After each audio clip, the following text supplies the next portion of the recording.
Hi, everyone. Welcome to another edition of the Svarim Chatter podcast. On this episode of the podcast, I'm going to be joined by R Yaakov Beer, who's the mechaber of the newly published Sefer called B'Ikvei HaGalus, which is on the Sugyos of the Churban in Mesechtas Gittin, Perek HaNizakin, and we'll be discussing those Sugyos and the Sefer. Also, this podcast is dedicated to Ilan Nishmas, Reb Shia ben Eliezer David, whose yahrzeit is Chaf Tes Tammuz, since Neshama should have an aliyah. So, thank you, Rabbi Beer, for joining me. Thank you. So let's start off. Tell the listeners a little bit about yourself and your background. So I grew up in Lakewood. I learned in Yeshiva Teres Chaim by Mendel Slamutz. From there I went on to Shmuel Abba Olshin, Yeshiva Eitz Chaim of Hillside. From there I went to Brisk, and then from there on to BMG, where I'm current. Okay, so I'm sure listeners, are very familiar with the Sugya. Everybody comes the 3 weeks, the 9 days, Tisha B'Av, especially. Everybody somewhat, to some extent, knows these Sugyos, knows these Gemaras mainly from that, and maybe in Yeshiva you learned Gittin, you learned it. But how did you come to specifically and to write a Sefer? As I already mentioned, the Sefer is over 700 pages, and we'll talk more about the Sefer. There's an index, two indexes in the Sefer as well. So there's a real massive work on these Sugyos, which is about 2.5, 3 blot.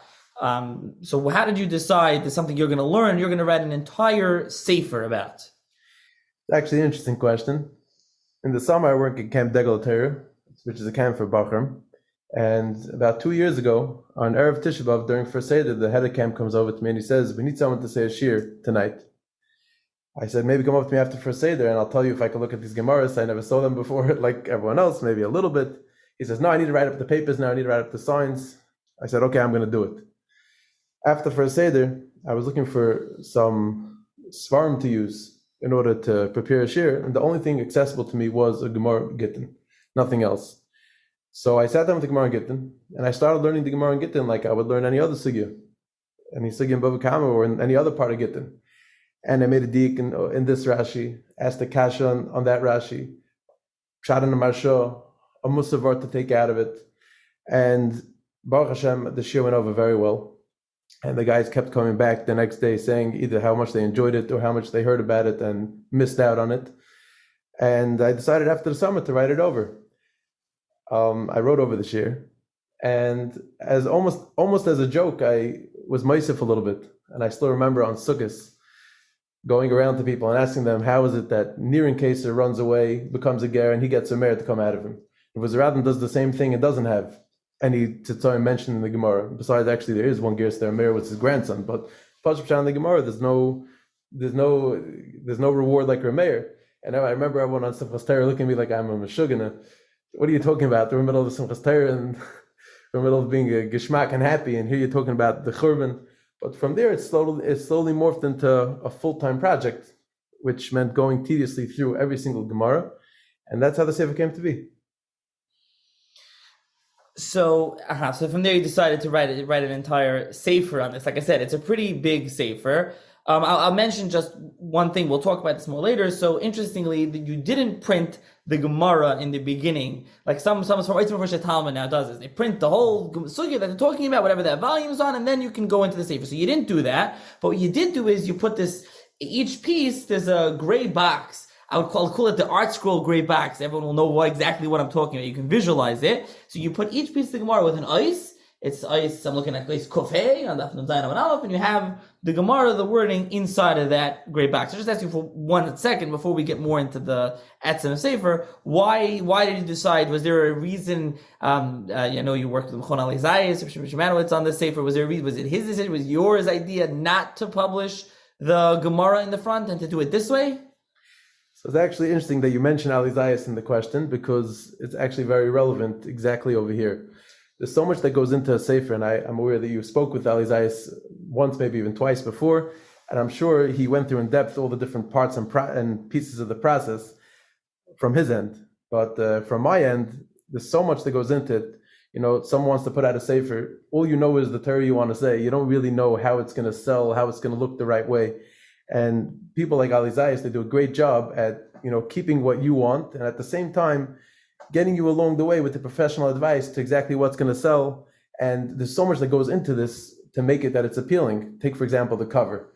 If a Sefer would have a bad cover, no one would pick it up. Imagine you have the finest cuts of meat on a disposable plate. No one's going to look at it. And as a matter of fact, Like a grandfather of Gifter, he writes in one of his letters, he's really quoting from Rebbe Kiveger in his Chuvas, that the outside of a sefer, the chitzonius, is not chitzonius, it's zakeli vanveyu. Why? Because when you see something nice, it invites you, it calls to you, give me more of it. So you have a nice cover on the outside, and it's set up nicely. It invites you to just open and read it more. And Baruch Hashem, from the feedback I'm getting so far, it's exactly that. The cover people enjoy, and the inside people enjoy. And which brings me to the next part of your question, why I didn't put the Gemara in the beginning. The Sefer is not supposed to be a camp edition, must use on Tisha B'Av. And I didn't want to give off that impression. It's a Sefer which is on the Gemaras that deal with the Churban, which you could happen to learn them at any time you wish to learn them. And therefore, we put it out that way. Now, the reason why the Gemaras are in, like you call the art school gray, is just because a Sefer such as this, to have a Teichen Inyanim in the beginning, the Teichen Inyanim would be larger than the Sefer itself, because each piece of Gemara is dissected. So the most efficient way to have it is that you have the Gemara in big and bold in this art school gray box. So you could flip to the Gemara that you need, with which you have on the top of the page, the Amud, the Daf and the Amud, and you find the Gemara you need and go from there. So interesting. Also, you mentioned B'Ikvei HaGalus, famously, his sons, I think, write in the Hakdama that they have the nice, beautiful fonts, beautiful print. I always talk to people. I used to know, whatever. People used to say, "Oh, we like the old print. Why do you need people new, nice?" This is why B'Ikvei HaGalus sons, right? B'Ikvei HaGalus says, "Yeah, exactly what you're saying. You make it nice. It makes it more. What the right word is? It's more enjoyable, easier to read and to enjoy." So Baruch Hashem, we have a lot of that today with the Svarim being published. And things like that. Okay, so you mentioned something earlier when you were talking earlier about how you started learning when you were asked to give shir the same way you would learn any sugya. So you talked a little about that, but what do you mean by that? Same way you learn any sugya.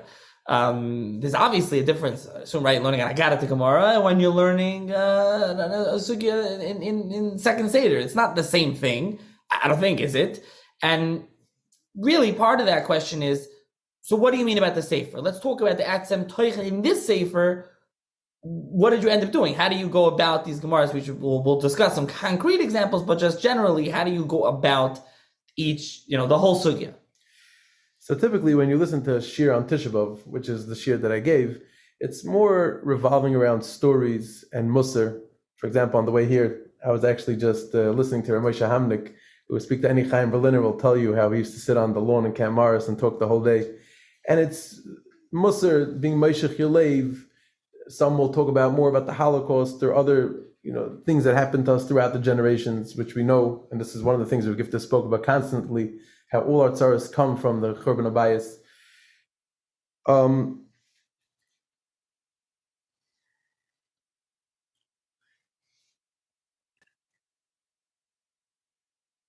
That being said, had I been asked to give a shir on Tisha B'Av with advance notice, I would have prepared accordingly. But being that I was not given that advance notice, and all I had with me was the Gemara to prepare, I was sort of forced to just learn it the way I would learn any sugya. And like you mentioned, of course, every sugya is different. And as a matter of fact, in the Sefer itself, we talk about the difference between the Gam Va'olis and Tehillim, for example, because the Gemara here says that David Melech was shown the Churban by Esrishin, the Churban by Esheni. The Ben Yoyada says because of that he made Tehillim. And Tehillim is a shir b'peh, which maybe we'll get to that a little bit later. But the idea is that Nigam Va'olis and Tehillim is different. You can learn Tehillim B'in though. So that's what I mean when I say you can learn Gittin B'in. And I learned it in the style that I would learn any other sugya. Obviously, it's going to have a different feel, a different flavor. But I'm ready to ask a kasha, to make a lumdus, a diak, a svara, a stira, and put together a binyan, not just stories and aseris.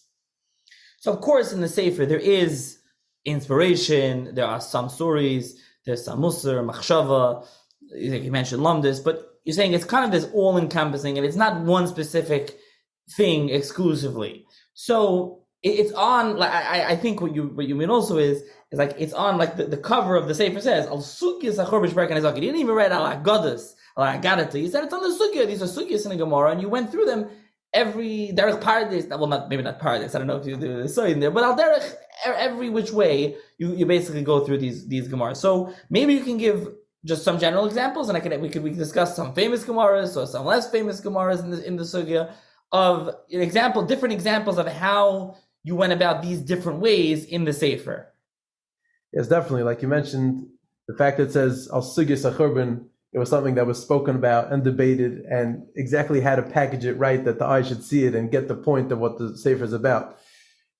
Someone sees the cover and they think this is a Sefer about how inflation is bringing Mashiach and the war in Ukraine is Gog and Magog.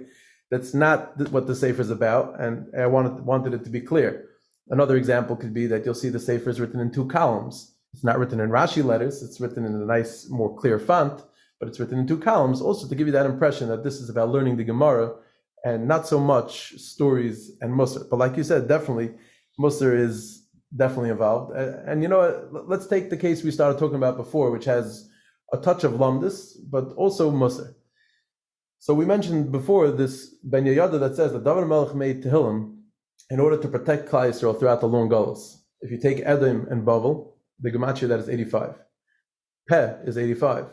So Tehillim, which is a Shir B'Peh, is to protect the Yidden during the long Galus. Now, this seems to be a steer with the earlier Ben Yehoyada. The earlier Ben Yehoyada says that the Bar Yonim weren't as bad as we think. They were shtickle chachamim. And they said, listen, we have the Koach HaTorah here. So how could the Romans ever get us? We have the Koach HaTorah. And the chachamim told them back, you don't realize that we have the Chet HaLashon, we have the Lashon Hara, and all the other affairs that we're doing, which is ruining them. So don't rely on the Torah to protect us when we're busy ruining our protection. So there seems to be a contradiction over here, because on the one hand, Ben Yehoyada says the Torah cannot save us from the Galus. But on the other hand, it says that the Torah is going to keep us and sounds like protect us during the Galus until Mashiach will come. So how do we reconcile the two Gemara? How do we reconcile the two Ben Yehoyadas? Could the Torah work with the Chet HaLashon, with all the Lashon Hara and everything else, or not? So to answer this question, there's actually a few answers, but we'll pick one, which is more al derech hamusar.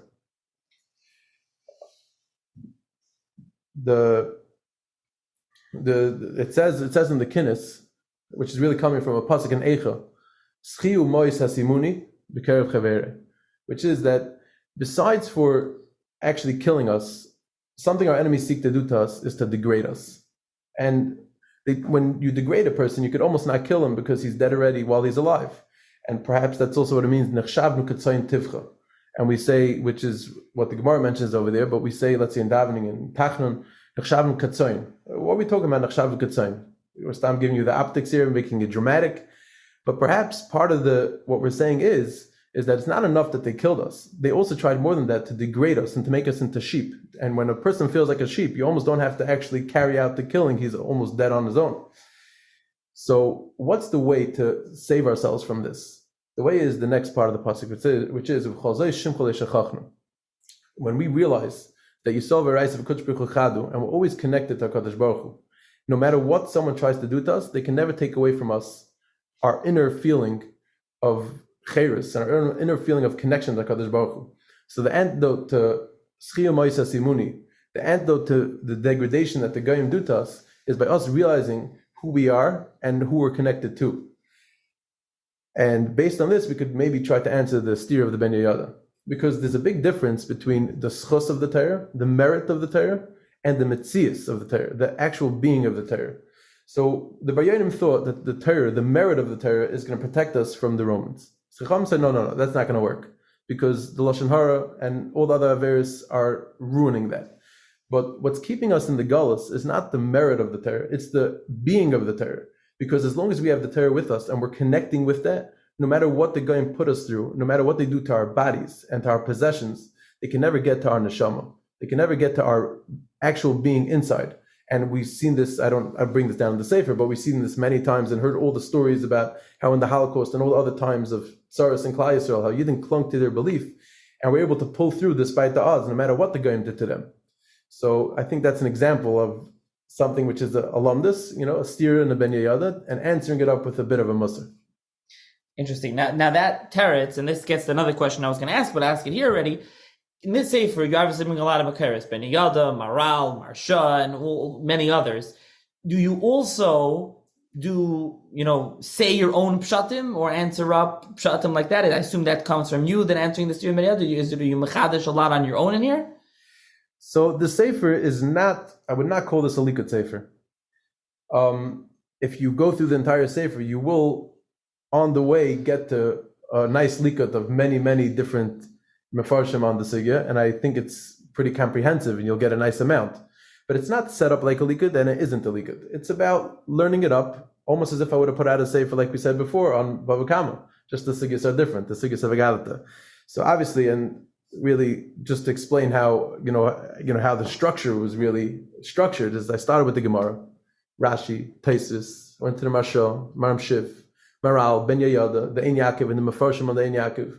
From there, sometimes bring it back to the Torah and Mefarshi Torah, and from there, bringing out a sugya, a kasha, trying to understand something, a stira, a diak, and using that to build up a sugya and bring out the asayidus of what I think the Gemara possibly could mean. Yeah, I know you had mentioned to me in that you even discuss some girsais. There's Gemaras, even you mentioned with a different girsa, different textual variants. So maybe talk a little bit about how you did that in different pshatim. And then I got to take Gemara, which is interesting. Yeah, so there again, that's something which I didn't stick to girsais. Girsais was not the end, but I used girsais to explain a Gemara in a more havanadik way, in a way to understand better. I'll give you one example. We're all familiar with the famous story of Channah and her 7 sons, and Antiochus asked them all to bow down, and to Avodah Zarah, they say no, they all get killed. There is a different girsa that the lady in question was not Channah, her name was Miriam, and she was standing not in front of Antiochus, but in front of Andayonis. So now, leaving that aside for a second, the Gemara brings down that each child answered back when he was asked to bow down. They didn't just say no. They answered back with a pasuk. For example, the first one said, Anochi Hashem lekecha, the second one said, Lo yelecha, and every single one from the way we have in our Gemara answered back with a pasuk. Taisus brings down a girsa that the first son said Anochi and Lo Yeh together, which means that the 7th one said nothing.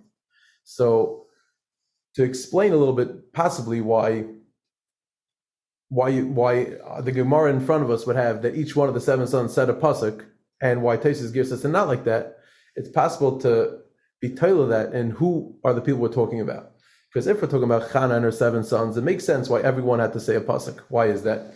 Because we all know that the Yevanim, they didn't want to stop the learning of Torah. They didn't want to stop the Chachma of Torah. They wanted to stop our connection to the Torah. I mean, I've yet to see someone be Meiser Nefesh because of the math example. You're only Meiser Nefesh, you only give up your life on something that you care for and something that you're attached to. And that's what the Yevanim wanted to break. So by each of these children answering back with a pasuk, they were showing Antiochus that the reason why we're not going to bow down is because we're still attached. Your mission has failed. You're trying to detach us from the Torah, let it be just like a regular wisdom, like math or science. It's a part of us, and it's something that we'll give our lives for. So therefore, it's important that each one said his own pasuk. But if you learn the girsa that it was Miriam and Andayonis, the reason why he wanted them to bow down was not because of why the Yevana wanted to. So therefore, it's not as important that each one had to have said a pasuk, and therefore that would possibly be the girsa that the first one said Anochi and Lo Yeh, and the last one didn't have to say a pasuk at all. Now, why each of them said a pasuk? There are many different mefarshim which I do bring down to explain, the Marsha and others to explain that. But this is just an example of where I'll go into a girsa and possibly a lumdus to explain the difference in girsa. Right, that's a shtick of lumdus, but you mentioned a couple of times, you talk about in lumdus, like you would talk about any sugya. Do you have something specific example, like a lumdusha way you would go through one of these sugyas? So the Baruch Hashem, there's a lot of examples. The first one that comes to mind is the Gemara that talks about Ki Elecha Ragma Kol Hayom. And one of the drashas the Gemara darshans from there is referring to Talmid Chachamim, that when they're learning Chulin and they show on themselves how to shecht an animal, it brings about Misa. Now, how does that happen? So Rashi says, because maybe you can be holding the knife, trying to show how to shecht, and the knife's going to slip and it's going to hit the person. The Marsha, he says, brings down Rashi, but he says more than that. It's about that there's a klal which is called that we don't want to open up the satan. We don't want to give any ideas. Yiftach adam piv the satan, and therefore it's not worth it to show shchita. Now the pashta nafkamina would seem to be, let's say you're showing with your hand, so there's no chance of your hand slipping and slicing your neck. There's a chance only if you're holding a knife. But what would be if you're doing it with your hand? So seemingly Rashi would hold that there's no problem, because your hand's not, even if your hand slips, you're not killing yourself. The Marsha on the other hand would probably hold that that's a problem also, because that's opening up to the Satan the idea of Shechita. And we'll actually be told that in the Mashah who holds that Ayiftach Adam Pil the Satan is Ahidas Baldin, which the Mashah actually says himself in Ksubis.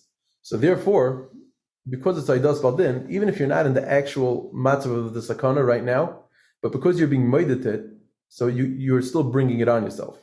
Rashi, however, possibly learns that when you're not in the matzav of sakana, then you don't have this Ayiftach Adam Pil the Satan because it's not Ahidas Baldin.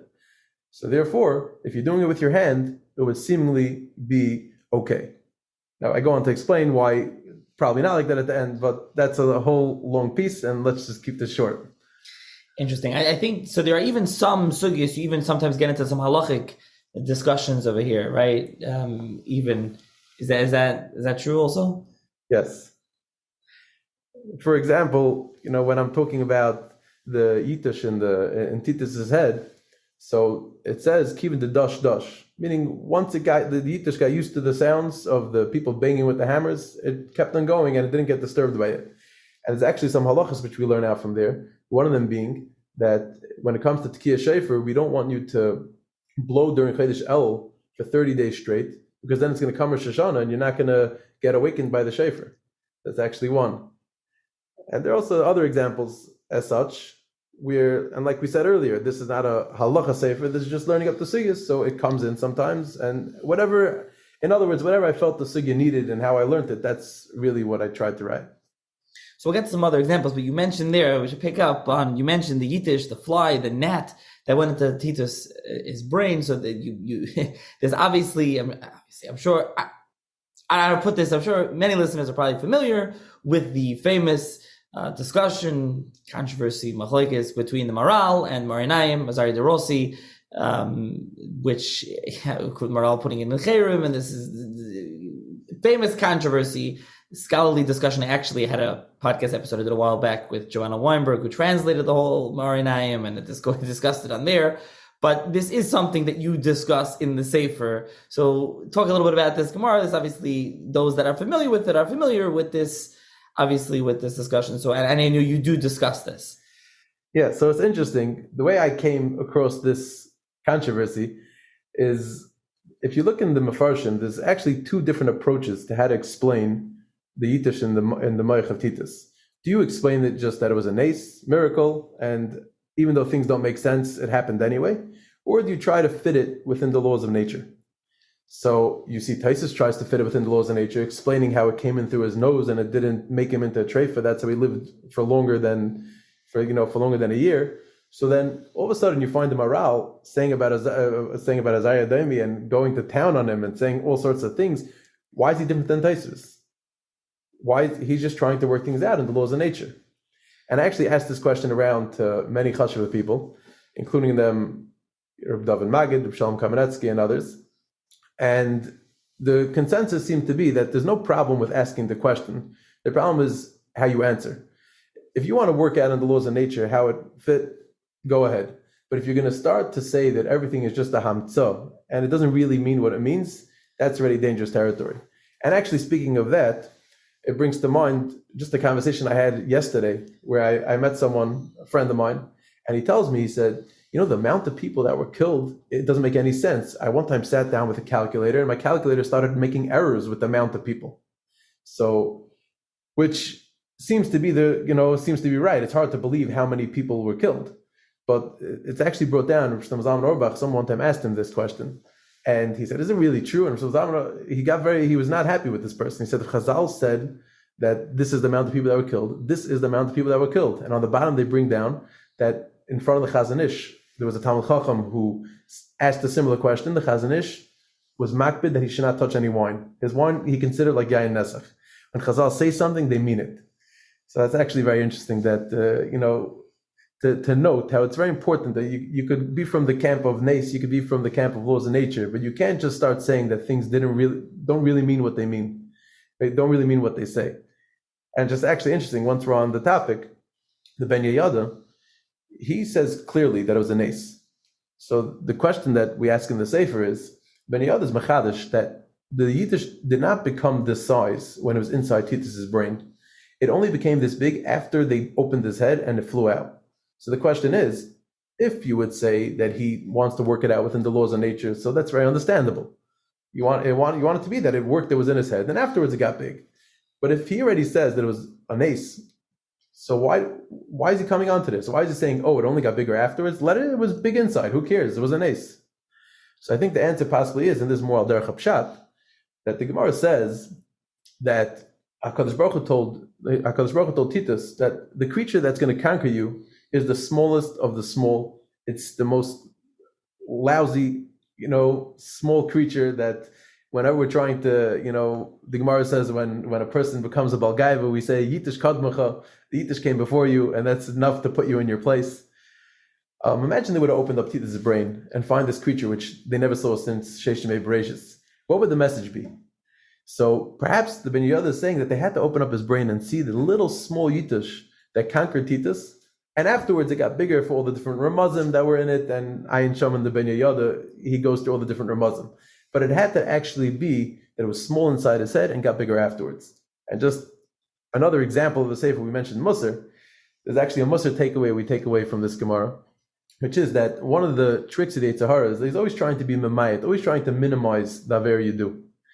But we have to take a lesson from Titus, that we know the Gemara says that which means that the averes that we just do and we don't think twice about them, all of a sudden afterwards they're surrounding us and taking over the din. So perhaps this is the lesson we take out of the Yitish by Titus, because he's sitting there for 7 years in pain and he never once was machnia, never once tried to do tshuva. But this is exactly the Musar lesson we have to take out, that the Yetzer Hara is always being memayit. Oh, it's not so bad, it's not so bad, it's not so bad. But if you don't take care of it while you're alive, it blows up in your face afterwards. Wow. So that's one famous Gemara. There are, of course, a number of other very famous Gemaras in this Sugya. Maybe the whole entire Sugya is famous for many. But another very famous Gemara, of course, is Kamtza and Bar Kamtza. I think even one of your haskamos, maybe we'll discuss, calls that the Sefer is al Sugya, the Kamtza and Bar Kamtza, I think, as I saw. So I'm sure the listeners are familiar with the story of Kamtza and Bar Kamtza, and they'll hear about it again on Tisha B'Av, so that's not something that we need to really discuss. But what did you have to say? I'm sure there's a lot, but what did you perhaps you have something, an interesting pshat or farish that you saw say something, or something you machadish and Kamtza Bar Kamtza that you can add, that you want to say? So again, there's a lot to say about Kamtza Bar Kamtza, and I'm honestly not sure why everyone calls it the Sugya of Kamtza Bar Kamtza. Could be it's because it's the beginning and that's where they started and it's never finished, or perhaps a little bit more that I don't know if they think this way, but of course, like we see from the Churban, there was one big shalshelas, things continuing from one to the next, a domino effect. So really, I guess the start of it all was Kamtza Bar Kamtza. So I guess we'll call it the Sugya of Kamtza Bar Kamtza. One interesting pshat, which is brought down in the Meor Eynayim, B'Shem his grandfather, is that, the famous question is, what did Kamtza do wrong? And he was a friend who wasn't invited to the party, and he showed up because the way we believe it, if you're a real friend, you show up anyway. What did he do wrong? And we're calling the whole Churban Yerushalayim on him? What fault of his? Chiddush Urim says that a person is not supposed to show up to something uninvited, which is contrary to what we're brought up with, which actually I've told this to someone as I was writing the Sefer, and he told me this is his conversation piece. Whenever he needs to make conversation, he brings up this idea: do you come when you're invited or not invited? Do you come anyway? But getting back to the Chiddush Urim, he says that because Kamtza came uninvited, so Bar Kamtza gets the invitation. He says, 1 second, this has got to be a mistake. Oh, let me go there. I'll look in the window. If I see Kamtza there, so then I know that if he's there, then it's not a mistake, because obviously he got an invitation and I got one too. If he's not there, I know that I don't belong there either, and the invitation went to the wrong address. So he goes to the party, looks in the window, and who does he see? Kamtza. So he figured, oh, look, he wants to come make shalom with me. So he comes into the party. So Zok the Chiddush Urim, because Kamtza came uninvited, therefore he helped cause the Churban. Now actually a little bit of a twist on this pshat of the Chiddush Urim, we like to add from my own, is based on the Medrash, which says that people in Yerushalayim, they had a certain set of rules, a certain higher standard than most of the other people. And one of those standards were that they would not come unless they were invited twice. In other words, you wanted someone to come to your party, your simcha, whatever you're making, you had to invite him twice. If that's the case, perhaps Kamtza did get an invitation, but only got one, and he came anyway. So that was a direct, going in the face of the standard of Yerushalayim, and therefore we're able to hold him accountable because he came with only one invitation, and then therefore when Bar Kamtza comes and looks in the window, he sees Kamtza there and he thinks his invitation was for real. So that's one of the more obviously famous Gemaras that there's a lot more that you discuss. What about this? You have an interesting Gemara with an interesting pshat, something that you came across while going through the Sugya. You spent a lot of time on this, that came across and you said, that's interesting. There's actually many, many fascinating Gemaras. Like every question, it's hard to pick an answer almost. But I think for this question, I'll answer you with the Gemara towards the end of the Sugya, where the Gemara says that Yirmiyah said the pasuk Al Elani Bechia, and Eini Yard Mayim, and even the Mefarshim say he cried so much over the following story that he got called, his nickname was Bechia. Now, what was this story that he was going crazy over, crying? Yirmiyah saw the whole Churban, he saw everything. What was the worst thing that you could pick that he cried about? So the Gemara says the famous story, or perhaps not so famous, of the two children of Rabbi Shmuel ben Elisha. One was a boy, one was a girl. They were both taken captive by their respective captors. And the captors get together one night and they're talking. They say, I have such a handsome slave and I have such a handsome, maid. Let's put them together. We'll split the children. So they put them together in a dark room. And the whole night, the son is thinking, I'm a son of a Kohen Gadol, and I'm going to have relations with the Shivcha. And she's sitting in the other corner of the room and she's thinking, the whole night, I'm the daughter of a Kohen Gadol, and I'm going to have relations with the Eved. And the whole night they're sitting each in their corner, and they're not over any averis. Comes the morning, it gets light outside, and they see that their brother and sister, they fall on each other, hugging and crying until their mishamas go out and they're nifter. So seemingly, this is a very interesting Gemara. This is the Gemara that personifies the Churban. Why is this the Gemara that Yirmiyah got his nickname for Bechia? So to answer this, the Ben Yehoyada has a question, which is that why were they crying? In the morning, they should have been jumping for joy. They realize that they're brother and sister. Now they know they have no more Yetzer Hara. So they can live together for the rest of their life, and their captors will think that they just can't have children together, and they don't even have Yetzer Hara. So why are they crying?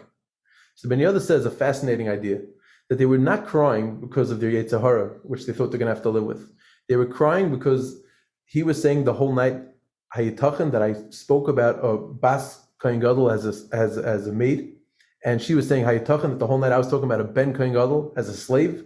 And just from the fact that they had each thought of each other as a slave the night before, that caused them to cry. So based on this Ben Yehoyada, perhaps we could explain why this story was the story that Yirmiyah cried over the most. Because we all know that the Churban Abayis Sheni was because of Sinas Chinam. And whenever there's a situation such as Sinas Chinam, and you see that one case, that one shining example of Avas Chinam in your face, it always brings to home it shines greater. You see it better. You see a Ben Kohen Gadol and a Bas Kohen Gadol that could cry until literally till the neshama goes out because they insulted someone else at a time when everyone else is at each other's throats.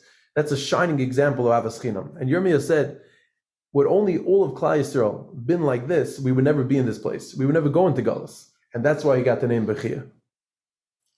Wow. Really fascinating. Something else that you do in the Sefer that I think we should highlight is this is one Sugya really, Sugyos, but it's one overall big Sugya, and at times, especially each individual, pieces, stories, whatever, Sugyos together. So something that you do in here is you will go through a Sugya and circle back, so to speak, or return to something that Maharal said in the beginning and the Maharal says at the end, L'shitasai, or other Mefarshim and things like that. So maybe if you have an example of that to explain how an example of something like that you do in the Sefer. Yeah. So for example, the Maharal towards the middle of the Sugya, let's call it the Sugya, he says that the reason why the people of Termalka were destroyed, even though they were such big tzaddikim, was because they were not Masaba on Yerushalayim. Now, Pashup Pshat, you would understand that to mean that they were besimcha, they didn't have avelus, and that itself is a reason to bring on the Churban. However, the Maharal explains that in itself was not what brought on the Churban. What brought on the Churban was that they didn't take Musar. They didn't see what happened to the people in Yerushalayim and learn from there to mend their own ways. And the Mashal says this again. He says this idea on that, in the middle of the Sugya, on Dafn Zayin, but he says this in the beginning of the Sugya too, when he's saying Ashi Adam Mefachet Tamid, which is the way the Gemara starts off. He says a person always has to be aware that what's going to happen in the future. You have to be worried that your actions, what they could bring. And when you see something happen before you, you have to realize that, hey, I shouldn't do the same thing also and get the same consequence. So what's the reason why the Chachamim were not Meicha when Bar Kamtza was thrown out of the party? Circling back to Bar Kamtza. So the Maharal says that the reason why they weren't Meicha was because the Chanufa Shegaver Beisadar, there was a lot of Chanifa, and they didn't want to say anything to the host. So therefore, that's why he was thrown out. That's why they weren't Meicha, and from there the Churban came. Now the last Gemara in the Sugya is a Gemara where, going through the whole Gemara, there's a whole story where there was an apprentice who his boss wanted to borrow money from, and he asked his boss to send his wife over, and he kept the wife there for 3 days. And when the boss came back and asked his apprentice, "Where's my wife?" he said, "I sent her on the way, but I heard she had some sort of affair with some little kids on the way." And this guy says, "What should I do?" And he says, "You should divorce her." "How can I divorce her? I owe her, the ksuba is too much." He says, "I'll lend you the money." He lends him the money, divorces her, and then he has no way to pay up. So he ends up being a slave to his former apprentice. Meanwhile, his former apprentice goes and marries this lady, his former boss's wife. And from there, that's where the Churban of Beitar came from. Now, the basic question is that no matter, and in the Sefer we discuss what exactly the Avera was. There's a lot of different ideas to what the Avera possibly could have been, but the one person does an Avera. How does that cause all of Klal Yisrael? Yeah, Klal Yisrael Reim Zelazev. It doesn't mean one person does an Avera and all of Klal Yisrael with Beitar. That was really the end of. The Beitar, that was the end of the whole Churban. Maharal, Marsha both say that it was even one long Churban from Yerushalayim to Malka to Beitar. So how did an Avera v'Yachid cause such a devastating, the devastation to Klal Yisrael? And the Marsha himself, which we're saying now is the Shitasa, he says that the problem wasn't the Yachid, the problem was the Chacham that were not Meicha. So we see how the Marsha, the Shitasa, is going that a person has to learn from his previous mistakes. And the Chachamim, they made the mistake in Yerushalayim that they weren't meicha when Bar Kamtza was thrown out of the party. So they should have learned from that mistake and been meicha when this apprentice did this Avera. And because they weren't meicha, that's what transformed this Avera v'Yachid into Avera v'Rabim. Something else in here, specifically one thing that I came across, but I'm sure there's more, is that we also kind of inspiration stories. You mentioned the Holocaust earlier. That obviously is a sefer on the Churban Abayis. But you do mention some stories. There's one story specifically I came across, a Holocaust story that you mentioned. I don't know if you want to talk about that one. I think it was from Gifter's grandmother. There's a story in there that you discuss, and I'm sure there's some others. So if you want to mention some, I don't know if we'll call it al derech inspiration or stories that you bring up in the Sefer. Yeah, so there's a lot of inspiration. Not so much stories written down, but sort of takeaways that based on this inspiration, you could tell to the story yourself. I'll give you an example, is the story which we mentioned earlier, Channah and her 7 sons. So the Gemara says that by the last son, before he was taken to be killed, she takes him and kisses him. Now, why is that relevant, that she's taking him and kissing him? Where does that come to the story? Why is that important? What's the lesson for us? So perhaps the point of the story is of the kissing is to show that Channah was not an Achzari al Baneh. She wasn't this cruel lady who was just letting her kids get, killed one after the next. We want to show you the more humane side of her. We want to show you how she was a Yiddish mama who loved her children, and with Gevura, which we can't possibly fathom, she gave them up serious nefesh so as not to bow down to Avodah Zarah. But we have to first let you know that this is not coming from a cruel place, someone who just doesn't care about their kids. It's coming from a place of Gevura. So that's why it's important to mention that she kissed her 7th son to show that she was a real aim b'Yisrael and she had a lot of rachmanas on her children. And ad kedei kach, when the Gemara says she went up to a roof and fell off, so everyone asks, you're not to commit suicide, how do you do that? And one of the pshatim is she pashut went insane from the tsar. And as a matter of fact, going back to something else we mentioned, before getting back to the inspiration, the halacha, it says in Chazon Ish that a shul is not mechuyev in a maika. Micah means the fence you put around. You have a flat roof. You got to put a fence around it to make sure no one falls off. A shul is not mechuyev in it, and it's a special obligation which is just put on someone who owns a private house. And in the shtickle, without going into it now, he says that people don't just fall off roofs. It's just, you don't hear about this every day where someone by mistake fell off a roof.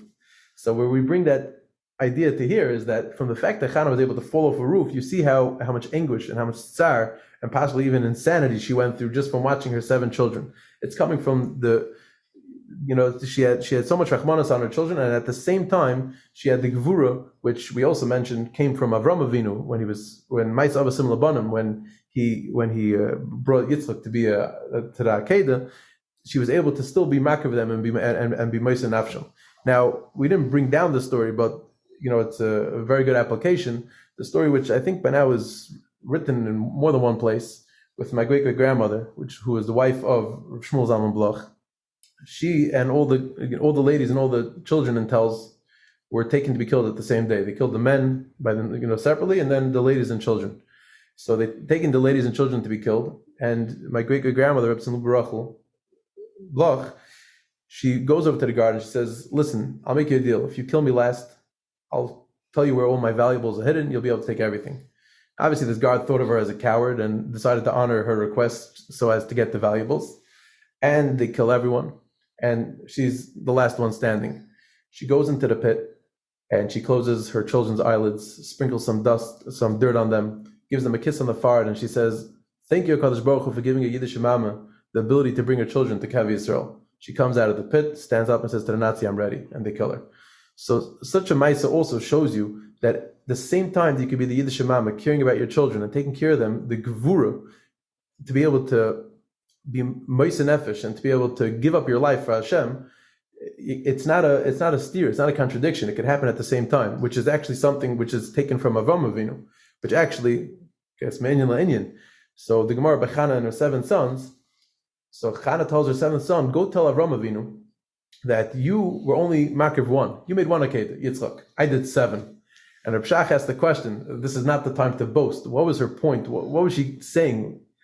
And Reb Shach says that she wasn't trying to boast. She was saying that, go tell Avram Avinu that the only way I was able to be oimid in this Nisayan, the only way I was able to do this seemingly impossible task, to be a Yiddish mama, not cruel, and still be makriv all my children, is because of that koyach that you were mashrish in Klal Yisrael, the ability to give up our life for Hashem." So before we move on to, you mentioned Rav Gifter a couple of times. I do want to talk about him, and there's a part here in the Sefer that you include from him. But just finally on the Gemara, it's obviously, like I said, of a 700-page Sefer, there's a lot more to get to. But are there any other specific Gemaras and examples that you wanted to mention before we move on? So I'll give you another example of something which you mentioned earlier, which is how each part of the Sefer circles back to itself. And before mentioning the Gemara, just to bring out the actual work of the Sefer was done in a specific time, meaning in 7 months or 8 months, where I sat down and really learned through these Sugyos and wrote them. And the point of that was that I wanted that it should have a shleimus, and I should be able to connect the dots of the Sugya from beginning to end. And Baruch Hashem, I think to a large extent, I was able to do that. And that's also why, besides for the art school grade, there's also ICS. Why they're ICS? Because I want to be able to make the cross-reference. Look over here, it says one thing, and based on this, we answer something else, etc. So an example that is, and I guess we're talking a lot about Channah v'Shiva Baneo, but this is just the example that comes to mind. So we mentioned, why did she kiss her last son? So to answer that question, we offer another Yesod, which we use 3 times throughout the Sefer, which is that the Chaim Shmuel Levitz has a famous Yesod. How is it possible that Klal Yisrael, coming off Ma'amad Sinai, Kabbalah Satira, and 40 days later they're already making Egel, Haytachan Azazach, to fall from so high to so low? And he explains that Bilbul, confusion, could take a person and just throw him totally off course. Usually the Yetzer Hara works on a person, he wears him down, slowly. But during a confusion and Bilbul, the Yetzer Hara could just take the person and literally get anything he wants out of him. So Klal Yisrael, they see Moshe Rabbeinu in a vision, they think he was nifter, and they just went into such confusion that they were able to fall from the highest of the high Kabbalah Satira to the lowest of the low, Dini Avodah Zarah and the Egel. So based on this Yesod, there's a few points we answer with this. One of them is that by kissing her seventh son, Channah was showing us that she's not doing this. First, we mentioned that of Achzarius, but another idea is that she's not doing it out of Bilbul. She knew exactly what she was doing, and she was fully zoned in, being Meiser Nefesh, giving up her kids, Al Kiddush Hashem, and she wasn't. This is not something that afterwards she's going to say to herself, "Hey, what did I just do?" This is something that she was aware of what she was doing, and she was totally in control of her senses. Another point, another place where we use this Yisod to answer is the famous Gemara Marsa Bas Baisus, the rich lady in Yerushalayim, and we all know the famous story that she sends her shliach out to get, the highest quality. There's none of that. He comes back, and back and forth. She keeps on sending him out for a lower and lower and lower quality. Finally, she just says, "Listen, I have to go out myself and find what to eat." She goes out wearing one shoe, and she steps, she steps onto, from the animal, and she dies. So the question is, very nice, she didn't have food, but she had shoes. Why is she going out without shoes? So perhaps the answer is that she went out without shoes because of this matzav of bilbul and confusion. She ran out because if she would have had time to come to her senses, she would put on her shoes. But she was just so out of sort without food that she ran out like that, which actually ended up causing her to die. And another example of this would be that by the Bar Yanim, Rashi explains that they were reikim u peichzim. So reikim means empty. Peichzim is a lashon of pachas kamayim al toisar. It's doing things quickly without thinking it through.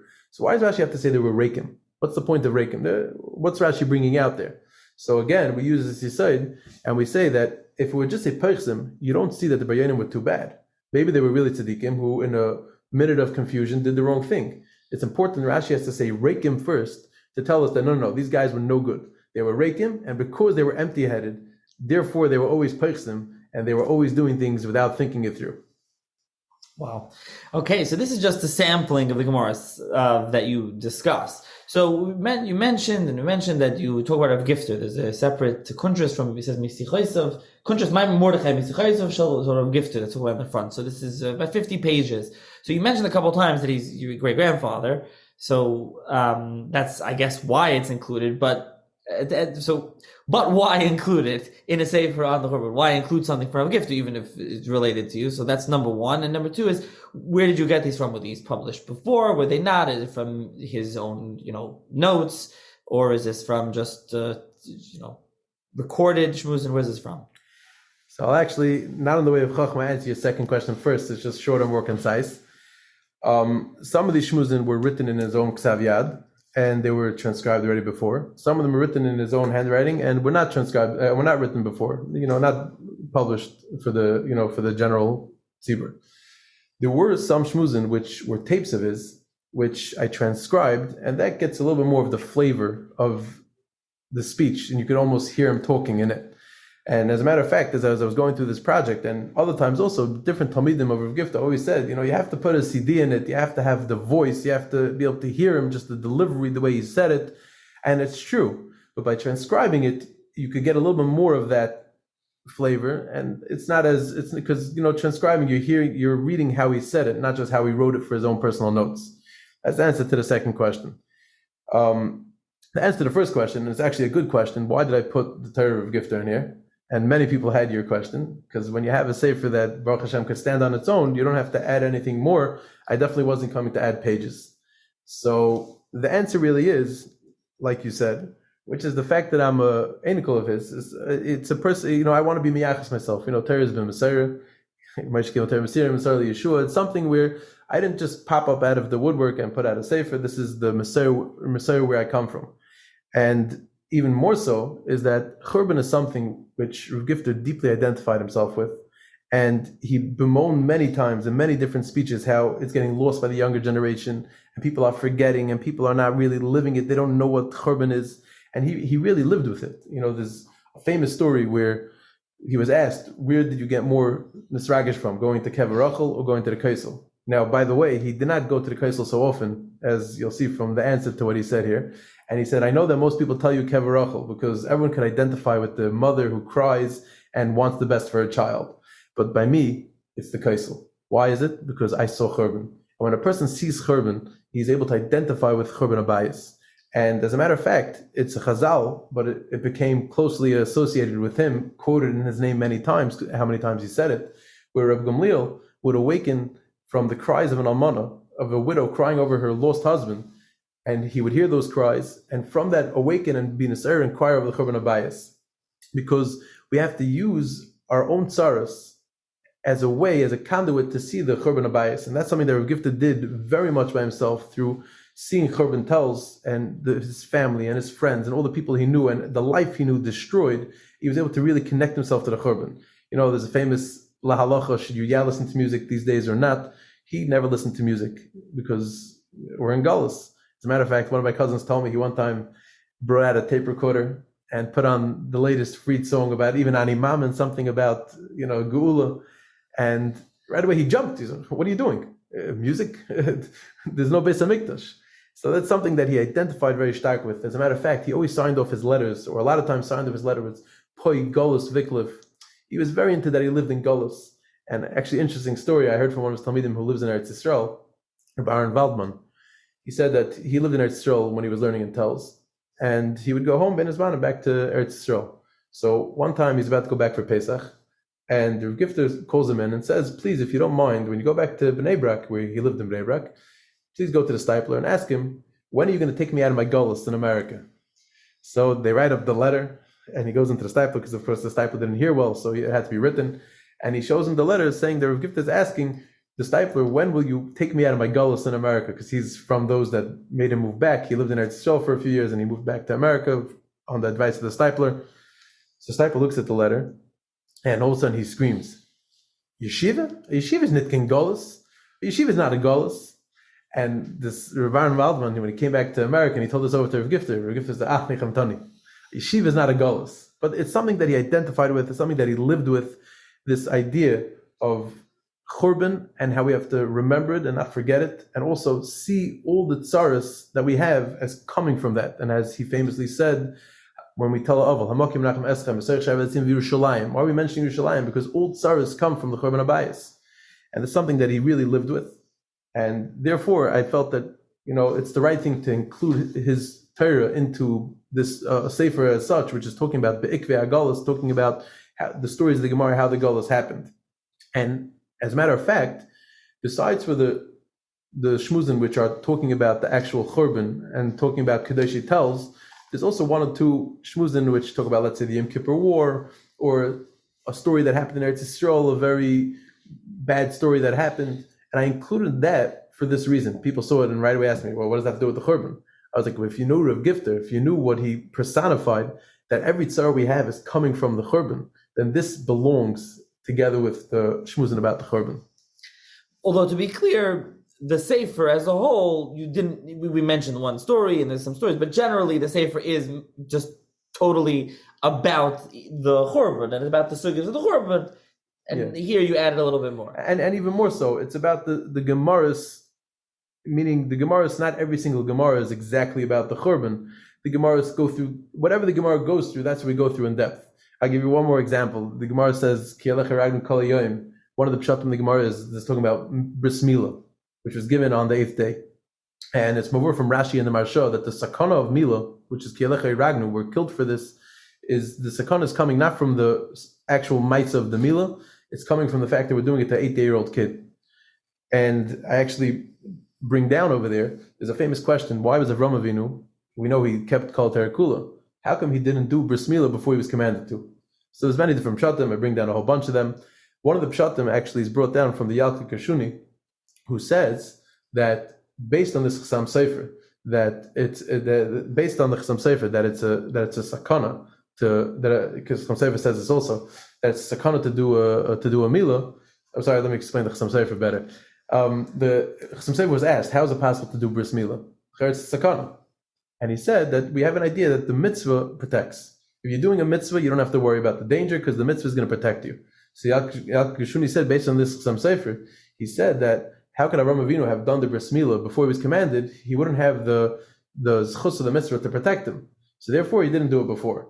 And I ask over there that, what do you mean? We just said that the Maharal, Rashi, and Chassam Sefer all mavur, that the danger of bris milah is not the actual bris milah, it's doing it when you're 8 days old. Avram Avinu could have done it at 45, and it still would have been a good bris milah. So, I actually don't answer that question. If anyone has an answer, they can let me know. But the idea is that we're learning the Sugyos exactly, taking the Gemara, taking the Rashi, Tosfos, and whatever other Mefarshim there are, and trying to work them through to learn them, to understand them. Now, naturally, most of the Gemaras there are straight up on the Churban, but there are Gemaras that deviate a little bit, as is the Derech of the Gemara, and we try to go through everything. So, following up on that, this is a sefer that's very relevant now, very relevant for the 3 weeks, for the 9 days, for Tisha B'Av, but it sounds like you don't want this specifically to be for that. This is a sefer for always, for these sugyos. It's a sefer on a sugya, the same way someone makes a sefer on a sugya of second seder. This is a sefer on these sugyas in Mesechtas Gittin. Definitely. This is a sugya which, if you're learning Gittin at whichever point of your life, any day of the year, this should be a sefer, I hope, that could be helpful to you and useful to you. But like we said before, just to elaborate a little bit more, there's not much resources available for this sugya. And as a matter of fact, the art school just put out an R Yaakov on these sugyas, and the editor who was working on it, his Siyat D'Shmaya, we actually hooked up together. He heard about that I was writing this sefer. I sent him the pre-publication edition, and he actually used the sefer as he was working through the R Yaakov, because he also was stuck. There's no resources. So this is a sugya which does not have too many resources, and therefore I figured it's important to write. As we know, the Sefer Hasidim says, you find the sefer that has that people don't, you find the sugya that people don't learn, you should write on there, and Yonei T'Schar K'neged Kulam. And in general, just to bring this back more to the 3 weeks and the 9 days, everyone has that one kasha they have on Kamtza and Bar Kamtza. Let's get back to that, the sugya of Kamtza and Bar Kamtza. Everyone has that one kasha, Kamtza and Bar Kamtza, the one ha'ara, the one hergish, the one something, and they never really, or a lot of people never really either answer that question and just moved on and never you ask the question again, or they'll just take that one thing they have and just keep it at that without adding on to it, without expounding on it. Just the Shabbos, I had someone come over to me and ask me a question that always bothered him, the question that we mentioned before, actually, which is, why was Kamsa at fault? Or someone else asked me, why is the host not mentioned in the story? Which actually is, you could answer based on a Maharal. Maharal says that Kamtza and Bar Kamtza weren't really their names. The name Kamtza and Bar Kamtza comes from the idea of kmitza, which is to divide, to take away. You have a mincha and you take away a part of it to be makav Hashem. That's what the lashon of Kamtza and Bar Kamtza is. And the names they were called these names based on their teams. All their parties were made to be friends, me and you, against the third person. So Kamtza and Bar Kamtza weren't real names. Therefore, the host is mentioned in Kamtza and Bar Kamtza because he was also on one of the teams. So that's just an example of, as we're talking, just someone who had this question and never took it the step further. Had he opened the Maharal, he would have found an answer. But a lot of people just don't take it the step further. And hopefully with this sefer, they'll be able to get everything all in one. So there's a number of haskamos on the sefer, and not only is that there's a bunch of them, you also had some, different ones. I don't know what the right word is for this. You have Rabbi Shua David Turchin, you have Rabbi David Cohen from Chevron, Rabbi Yamin David Eliashiv, Moshe David Levkowitz, Rabbi Leo Eliezer Dessler, and then you have Rabbi David Shustel, Shmuel Awal, Shmuel Islam, Gershon Ribner, Rabbi Forsheimer, Shmuel Yafi. There's a whole bunch of here, and then you have even from your father, from your father-in-law, you have a whole bunch. So first of all, why have so many haskamos? Why did you have like 10 or whatever the number is? And that's number one. Number two is why get such a, I don't know what the right word is, diverse, different, bunch of haskamos of Rabbanim here. So the honest answer to your question is that a lot of people say that haskamos are meaningless. And they say, don't work on it. Just, get one, just do the motion and go on. Now, everyone told me, you ask 10 people, you get one. I had the Siyat D'Shmaya that all the people I asked actually came through and gave me the haskama. Now, obviously, there were some that I really wanted, and Baruch Hashem, I'm happy I have them. And the reason being is because I do want that these haskamas should reflect on the sefer. Someone should open up the sefer and see these haskamas and realize that this is a sefer that could be used. And like we mentioned before, this is a sefer that was, these topics weren't really explored so much. It's not like you have a lineup of 20 svarim here. So people are looking at the sefer, which is possibly from the only ones they saw on this topic, and they want to know, hey, who wrote this? Who stands behind this? So if this is going to have a generic haskama, I believe you had, when you had Rabbi Shemanowitz on, he was talking about how he has the signature of some Rashivas in his drawer, and you hear about these stories and it makes you lose faith in haskamas. So I figured that if I have haskamas that are not generic, people will see that the people that gave the haskamos actually stand behind them. So you take, for example, someone like Rabbi David Turchin, who, as far as I know, never gave haskama in his life, and he writes to you, and if people that are familiar with him appreciated how it's clearly written in his style, it's clear that he wrote it and he meant what he wrote. So people appreciate it, that he's obviously standing behind it. He's not the person that's just rolling off haskamas for every sefer. You have a person like Rav Gershon Ribner, who actually, when I went to get the haskama from him, we had a long conversation where he kept on asking me, why do you want the haskama from me? What do I have to add? What do you want from me? It has to make sense. And I told him this idea, and with this I won the argument, Baruch Hashem, which is that people see his name, and they know they don't see his name in every sefer, so they realize that the haskama is not generic, and it's a person that's actually standing behind the sefer. And speaking of Gershon Ribner, we actually went through the sefer, and he even commented on different wordings to try to, correct different words and even paragraphs, change things around, and which means to say that he stood behind the sefer and he has a part in it in helping it be what it is. And just mentioning Rabbi Yasher Ribner, it's important to say also that it wasn't brought out before, that obviously this whole sefer was, I would call it almost a collaborative effort, because of course I learned it myself and I wrote it myself, but all the questions I had, I spoke it over with Talmid Chachamim. I had certain ones who I would go to on a more often basis than others, but many Talmid Chachamim, many friends that helped with different Meor they gave, and different pshatim to answer questions. And it's really everything all coming together from Rav Gershon Ribner, from other Gedolim, from friends. Speaking, I actually had the schus to meet with Rav Shlomo Arieli from Eretz Yisrael. As a matter of fact, so I'll just give you another example in the Sefer. And it's an example that I discussed with him, which is that we know Rabbi Meor he comes out of the walls of Yerushalayim, he goes to Aspasianos, he says, Shalom Alecha Malka. And Aspasianos right away says, Yimechayev Misa, why are you calling me king? So the question that's asked is, why did he call him this? Why did he call him king when he wasn't king? It's a pretty risky move. So the Alter says that the answer is that someone who knows Torah and has Torah as a Metzias, meaning he believes that whatever the Torah says is the Metzias, which is the truth, but someone who's on the Darga to really believe that, such as Rabbi Yochanan ben Zakkai, he knows V'alavon about the people. Yerushalayim is only going to fall to a king, so it has to be the Torah said that Aspasianos is a king. He called him a king. So I went to Shlomo and I asked him. I said, "Okay, very nice. We know why he could be called a king, but do you always say everything that you're thinking?" So very nice. He knew that he's a king, but now what? That explains why he had to say that. That explains why it's not wrong for him to say that. But why did he have to say that? And he answered me. He's like, "What do you mean? Did it think kavod malchus? If he's a king, you have to give him kavod." Now, actually, just to bring out his tzidkus also, he didn't just stop the conversation right there. He said, "And nu, what do you have to say?" And I actually told him a vart, which also, once we're talking about the Sefer, I'll tell you the vart as well, which is that usually you go to a paisik, you ask him a question, he gives you the answer. He doesn't give you the background, and sometimes if you ask him for the background, he might even get annoyed at you. You ask me the question, I gave you the answer, let's stop here. Why is it that Rebbetzin and Zakkai, every single question that's posed to him, he gives the answer with a pasuk? Why are you giving the makar to every answer? Perhaps this was all part of Rebbetzin and Zakkai's game plan. Rebbetzin and Zakkai needed to convince Aspasianos to give him what he wanted. And now how is he going to convince him that? He had to convince him that he's a chacham. Like Aspasianos Taka said at the end of the conversation, we see that you're such a chacham. So how do you show him that he's a chacham? So we know the pasuk says, that the goyim are able to see our chacham through the Torah. And we see that by Yosef Tzadik and Parei, Achrei Hidia, the Kimes Kolzais, Einavim Chacham Kamecha, you're able to see the chacham, or able to see how a person is called a chacham through the Torah. Miriam and Zakkai wanted to show Aspasianos that I'm a chacham. Through the fact that Aspasianos will recognize he's a chacham, he'll give him what he wants. So he had to tell him every answer with its makar in the Torah, and including that he had to tell him Shalom Alecha Malko to show him that Torah is a Metzias. But he had to show it to him that he knew it to prove and impress on him that he's a chacham. So that was just one example of something which I spoke about with the Shlomo Arieli. And kahena v'kahena, I have many stories with different gedolim that I spoke with, asked different questions to, and the answers they gave me, and there's a lot of that in here. Now, why did you pick the name B'Ikvei HaGalus for the Sefer?